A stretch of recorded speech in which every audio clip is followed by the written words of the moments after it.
አድምጠኝና በደንብ ተረዳኝ የመንገድ ጓዴ ያንተ ዋጋ በምትሸከመው ሐሳብ ልክ ነው በምትኖርለት ዓላማ ግብ ልክ ነው ሐሳብህ ውዳቂ የሆነ ጊዜ የሰውየው ዋጋ የታወቀ ነው ማብራሪያ ያስፈልገውም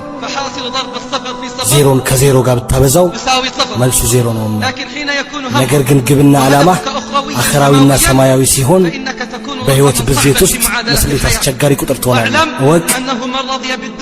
የበታችነትን የወደደ የበታችን ተራሮችን መውጣት የፈራ ለዘላለም ጉድጓዶች መሃል ይኖራል በመጨረሻም አንተንም ራሴንም ባላህ ፍራቻ እመክራለሁ ራሴንም አንተንም ባላህ ፍራቻ ፈተናው ጨምሯል የመንገድ ጓዴ ፈተናው ጨምሯል የመንገድ ጓዴ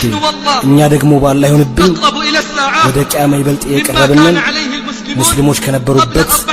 ከ14 ክፍለ ዘመናት በፊት የአላህ ቃል ሲወርድ اقتربت الساعة ሚለው ይሁንና ምልክቶቹ እየተከታተሉ